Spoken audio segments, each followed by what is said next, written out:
Je me trouve présentement sur la rue Racine à Loretteville. C'est une rue qu'on a visitée dans le cadre de nos marches exploratoires et qui nous a été nommée comme exemplaire en termes de sentiment de sécurité. Contrairement, par exemple, au corridor des cheminots ou au sentier piétonnier entre l'école Roger-Comtois et la rue Racine qui, eux, nous ont été nommés comme particulièrement insécurisants.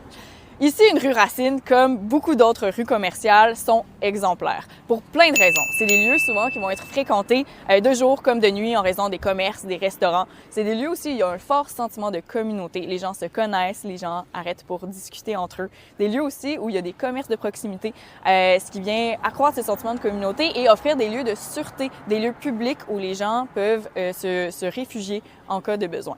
C'est des lieux aussi où il y a des infrastructures piétonnières de très bonne qualité. Souvent, les trottoirs vont être larges, il va y avoir des traverses piétonnières, ce qui offre beaucoup d'échappatoires pour les personnes à pied. C'est des lieux aussi où il y a un bel éclairage, où il y a la présence de nombreux lampadaires et où souvent il y a une esthétique élevée en termes architecturaux, par exemple, ou en termes d'infrastructures.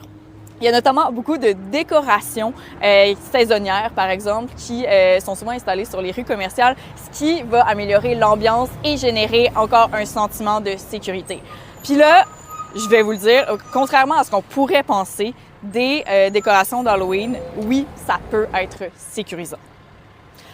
Tout ça génère ce qu'on appelle de la coveillance. Donc, le fait de savoir que dans un environnement donné, on peut faire confiance aux personnes pour nous porter à l'aide ou pour être des témoins actifs en cas de harcèlement de rue ou de violence, ça vient justement augmenter ce sentiment de sécurité.